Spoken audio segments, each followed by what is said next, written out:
தலைவன் எலான் மாஸ்கை பற்றி பேசி ரொம்ப நாள் ஆகுது. தலைவன் வந்து மறுபடியும் ஹெட்லைன்ஸில் வந்திருக்காரு.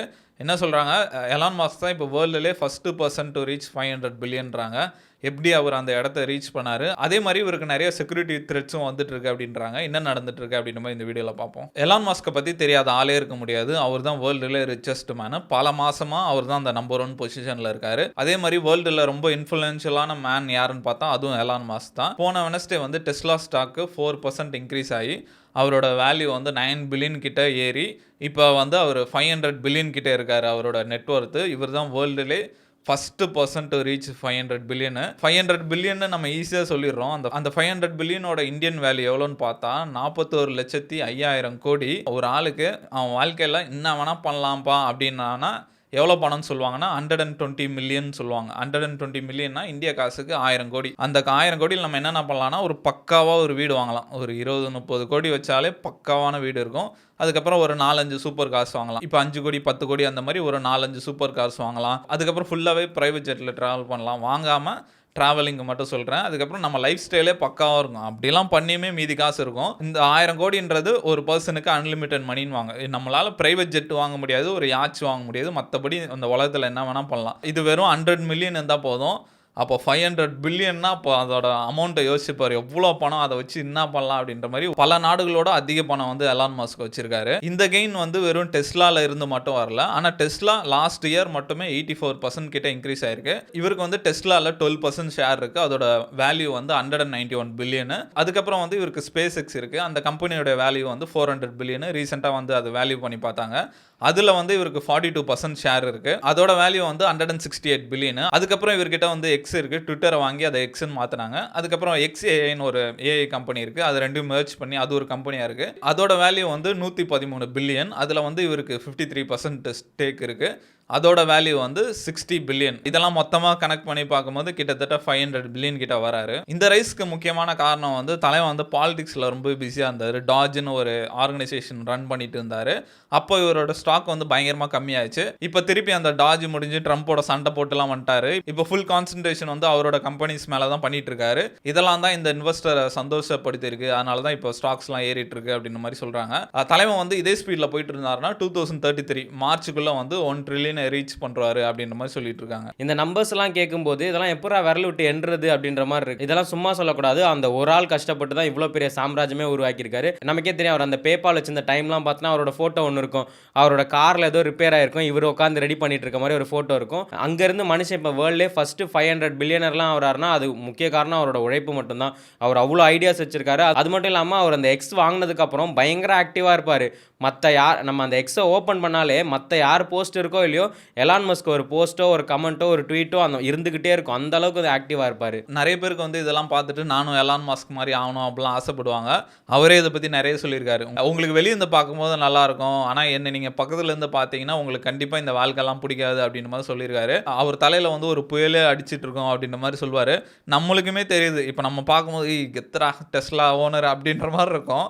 ஆனால் அவரோட செக்யூரிட்டி த்ரெட்ஸு அதெல்லாம் பார்த்தோன்னு வையேன், அவர் ஒரு கைதி மாதிரி தான் இருக்கார். அதை வந்து நம்ம செக்யூரிட்டியில் வரும்போது பார்ப்போம். அதே மாதிரி இப்போ டெஸ்லா வந்து இவருக்கு ஒரு $1 trillion பேக்கேஜ் வந்து ஒன்று ஆஃபர் பண்ணியிருக்காங்க. என்னன்னா அவருக்கு சில கண்டிஷன்ஸ் மைல் ஸ்டோன்ஸ்லாம் இருக்குது. அதெல்லாம் ரீச் பண்ணிட்டாருன்னா அவருக்கு வந்து இந்த $1 trillion பேக்கேஜ் கிடச்சிரும் அப்படின்ற மாதிரி சொல்கிறாங்க. அந்த கண்டிஷன்ஸில் என்னென்ன இருக்குன்னா அடுத்த 10 வருஷத்துக்குள்ள இந்த $1 trillion இருக்க டெஸ்லாவை வந்து $8 trillion இருக்க கம்பெனியாக எடுத்துகிட்டு போகணும்.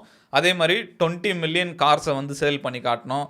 அதுக்கப்புறம் வந்து 10 மில்லியன் வந்து இந்த செல்ஃப் டிரைவிங் சப்ஸ்கிரிப்ஷன் வந்து எடுக்கணும். இப்போ நம்ம டெஸ்லா கார் மட்டும் வாங்கினா பத்தாது, அதுக்கு வந்து செல்ஃப் டிரைவிங்க்கு வந்து சப்ஸ்கிரிப்ஷன் பிளான் இருக்குது. அதை வந்து 10 மில்லியனாக இன்க்ரீஸ் பண்ணணும். அதுக்கப்புறம் அடுத்த 10 வருஷத்துக்குள்ள 1 மில்லியன் ரோபோட்ஸை கொண்டு வரணும். அதுக்கப்புறம் வந்து 1 மில்லியன் ரோபோட் டாக்ஸிஸை கொண்டு வரணும். இந்த மைல் ஸ்டோன்ஸ்லாம் இவர் ரீச் பண்ணுறாருன்னா இவருக்கு வந்து 423 மில்லியன் பெர்ஃபார்மன்ஸ் பேஸ்டு ஷேர்ஸ் கிடைக்கும்னு சொல்கிறாங்க. அதோட வேல்யூ வந்து 1 ட்ரில்லியன் கிட்ட இருக்கும். இப்போ டாப் 10 ரிச்சஸ்ட் பீப்புள் பார்க்கும்போது எலான் மாஸ்க் வந்து 500 பில்லியனில் ஃபர்ஸ்ட் பிளேஸில் இருக்காரு. செகண்ட் வந்து இந்த லாரி எல்சன் வந்து 350 பில்லியனில் செகண்ட் பிளேஸில் இருக்காரு. திடீர்னு ஒரு மாதத்துக்கு முன்னாடி வந்து அவர் வேர்ல்டுலே ரிச்சஸ்ட் மேன் ஆனார். ஒரே நாளில் வந்து 100 பில்லியன் ஏறிச்சு. அதுக்கப்புறம் வந்து எலான் மாஸ்க் திருப்பி வந்துட்டார். மற்றவங்களுக்கும் எலான் மாஸ்க்கும் இருக்க வித்தியாசம் என்னன்னா அவங்க எல்லாமே ஒரு கம்பெனி தான் வச்சுருக்காங்க. அவர் வந்து ஒரு சாஃப்ட்வேர் கம்பெனி வச்சுருக்காரு. தலைவன் வந்து டைவர்சிஃபை பண்ணி 4-5 கம்பெனி வச்சிருக்காரு. அதனால ஒரு கம்பெனியும் ஏறிட்டு இருக்கு. தேர்ட் வந்து மார்க் ஜக்கர்பர்க், அவர் வந்து 245 பில்லியனில் இருக்காரு. இவங்க 3 பேர் தான் டாப் 3ல இருக்காங்க. அதே மாதிரி எலான் மஸ்கோட செக்யூரிட்டி பற்றி பார்ப்போம். ரீசெண்டாக வந்து அவர் சார்லி கர்க்கோட மெமோரியலுக்கு வந்திருந்தார். அப்பயே பார்த்தோம் செக்யூரிட்டி பயங்கரமாக இருந்தது, செம்ம டைட்டாக இருந்தது செக்யூரிட்டி. வெளியே வரும்போது அவர் ப்ரெஸ் கிட்ட பேசுகிறாரு, செக்யூரிட்டி வந்து இங்கே நிற்காதீங்க, கார் கிட்ட போயிடுன்றாங்க. சரி என்னடா நடக்குது அப்படின்னு பார்த்தா எலான் மஸ்கோட செக்யூரிட்டிலாம் வந்து பயங்கரமாக இன்க்ரீஸ் பண்ணிட்டாங்க. இப்போ 2024க்கு அப்புறம் இந்த ட்ரம்ப் அட்மினிஸ்ட்ரேஷன் வந்ததுக்கப்புறம் இவர் செக்யூரிட்டியை பயங்கரமாக இன்க்ரீஸ் பண்ணியிருக்காங்க. இப்போ எலான் மஸ்க்லாம் ஒரு இடத்துக்கு போகிறாருன்னா கூட 100 பேர் வருவாங்க. நம்ம கண்ணுக்கு தெரிஞ்ச செக்யூரிட்டி வந்து 20 பேர் இருப்பாங்க, கண்ணுக்கு தெரியாத செக்யூரிட்டி வந்து நிறைய பேர் இருப்பாங்க. இப்போ எலான் மஸ்க் போகிறாங்கன்னா முன்னாடியே கார்லாம் போயிடும், சீக்கிரட்டாக வந்து அவர் போகிறதுக்கு முன்னாடி அந்த இடத்துல நார்மல் பீப்புள் மாதிரி போய் வேவ் பார்த்துட்டு இருப்பாங்க, எதாவது டேஞ்சர் இருக்குது அந்த மாதிரிலாம். அது நம்ம ஆண்ட்ரூ டேட்டுக்குமே இருக்குது. ஜார்ஜ்னு ஒரு பாட்காஸ்டர், அவர் வந்து ஆண்ட்ரூ டேட்டை இன்டர்வியூ எடுக்க ரொமானியா போனார். அப்போ வந்து ஒரு ஹோட்டலில் மீட் பண்ணலான்னு கூப்பிட்டாங்களாம். இவர் போகிறாராம், ஆண்ட்ரூ டேட்டும் அவரும் போயிட்டு இருக்கும்போது ஒருத்தன் பேப்பர் படிச்சிருந்தானா, டக்குன்னு ஏஞ்சானா, விடு நம்ம ஆள் தான் அப்படின்றாரா. அப்புறம் அப்படியே போயிட்டு இருக்கும்போது பார்த்தா சந்து மனையில் ஒருத்தன் நின்றுந்தான், சல்யூட் அடிக்கிறான், ஓகே அப்படின்றான். அந்த மாதிரி ஆண்ட்ரூ டேட்டு போகும்போதே வந்து அங்கங்கே செக்யூரிட்டிஸ் வந்து கண்ணுக்கு தெரியாத செக்யூரிட்டிஸ்லாம் இருப்பாங்களாம். அப்போ வேர்ல்டுலே ரிச்சஸ்ட் மேனு எலான் மாஸ்க்லாம் எப்படி இருக்குன்னு பார்த்துக்கோ. பிரசிடென்ட்டுக்கு ஈக்குவலான செக்யூரிட்டி வந்து எலான் மாஸ்க் இருக்குது அப்படின்ற மாதிரி சொல்கிறாங்க. இந்த அளவுக்கு செக்யூரிட்டி வரதுக்கு முக்கியமான காரணம் என்னன்னா, தலைவனுக்கு எதிரி இல்லாத ஆளே கிடையாது. சுற்றி அவ்வளோ எதிரிங்க இருக்குது. நம்ம நார்மல் ஆள் வந்து எலான் மாஸ்காக இருக்கணும்னு ஆசைப்படுவோம், ஆனால் அவர் வாழ்க்கையெல்லாம் இருக்கவே முடியாது. அவர் ஒரு பிரிசனர் மாதிரி தான் இருக்கார், அசால்ட்டாக வெளியெல்லாம் போக முடியாது, அந்த மாதிரி தான் இருக்கார். அவருக்கு எங்கேருந்துலாம் எதிரி வருதுன்னா, அதில் ஃபஸ்ட்டு முக்கியமானது வந்து டாஜ்ன்னு சொல்கிறாங்க. ஏன்னா டாஜ் ஆர்கனைசேஷன் மூலிமா இவர் நிறைய பேரை வந்து ஃபயர் பண்ணிட்டார், அது மூலிமா இவருக்கு நிறைய எதிரி வந்துட்டாங்க அப்படின்னு மாதிரி சொல்கிறாங்க.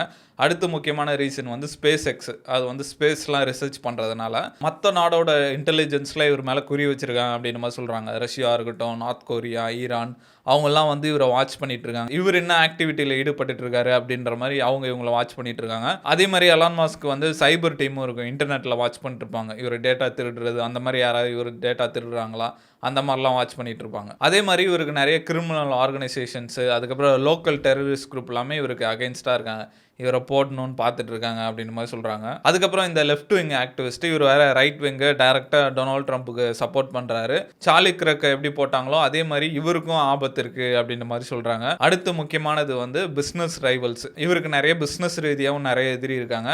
அதனால வந்து தலைவனுக்கு வந்து எந்த டைரக்ஷனில் போனாலும் எதிரிங்க இருக்காங்க. அதனால எலான் மாஸ்க் வந்து ரொம்பவே ஒரு செக்யூரிட்டி உள்ள ஒரு ஆளாக இருக்கார்.